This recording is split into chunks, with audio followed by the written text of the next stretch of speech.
সবসময় আমি পার্সোনালি বলে থাকি আসলে দাম নির্ধারণের ব্যাপারটা আসলে এটা হলো মার্কেট মেকানিজম। আমি মানে বলে দিলাম যে এই দামে পারচেস করতে হবে, তাহলে ওই দামেই মানে মানুষজন পারচেস করবে, ব্যাপারটা আসলে এইভাবে কাজ করে না।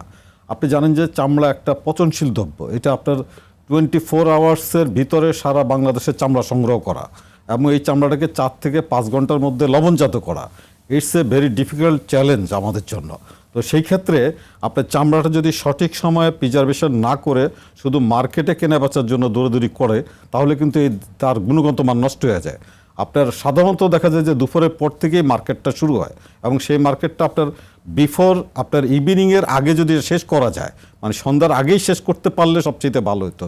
কিন্তু আমাদের দেশে ট্রান্সপোর্টেশন এবং বিভিন্ন জায়গায় চামড়াগুলিকে নিয়ে দৌড়াদৌড়ি করার কারণে চামড়ার গুণগত মান নষ্ট হয়ে যায় এবং তখন চামড়াগুলির দাম আমরা কম মানে দিতে হয়, কারণ আমি গুণগত মানহীন চামড়া নিয়ে আমি কিন্তু এটাকে পারফেক্টলি কাজ করতে পারবো না। এটা হলো প্রথম একটা অংশ। দ্বিতীয় অংশ হলো আমি প্রতি বছরই দাম বৃদ্ধি করছি, কিন্তু কেন?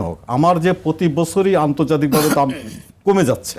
আমি প্রতি বছর, আমি গত বছর চায়নাতে চামড়া বিক্রি করছি আপনার 60 সেন্ট অল ইন অ্যাভারেজ, এই বছর বিক্রি করতেছি 50 cent 55 cent all in average. That means আমার দাম কমে গেছে আন্তর্জাতিক মার্কেটে, কিন্তু আমাকে মানে দেশে চামড়ার দাম বাড়াতে হবে, এটা আসলে যৌক্তিক না। সুতরাং আমরা মনে করি যে চামড়ার বাজারটাকে ঠিক করার জন্য আমাদের সচেতনতাটা সবার আগের প্রয়োজন। কারণ আমরা এই যে চামড়াটাকে যদি প্রিজার্ভ করি, টাইমলি প্রিজার্ভ করতে পারি, তাহলে আমি 2 মাসের জন্য আমার মানে এই চামড়াটা সেফ হয়ে গেল, তখন আমার বার্গেনিং পাওয়ার অনেক বেশি থাকবে, আমি বিভিন্ন জায়গায় চামড়াগুলি বিক্রি করতে পারবো। ইভেন আমি ট্যানারি তো নিয়ে আসতে পারবো চামড়াগুলি, এনে ট্যানারি মালিকদের সাথে দর কষাকষি করে মানে বিক্রি করার সুযোগটা আমার কাছে থাকবে।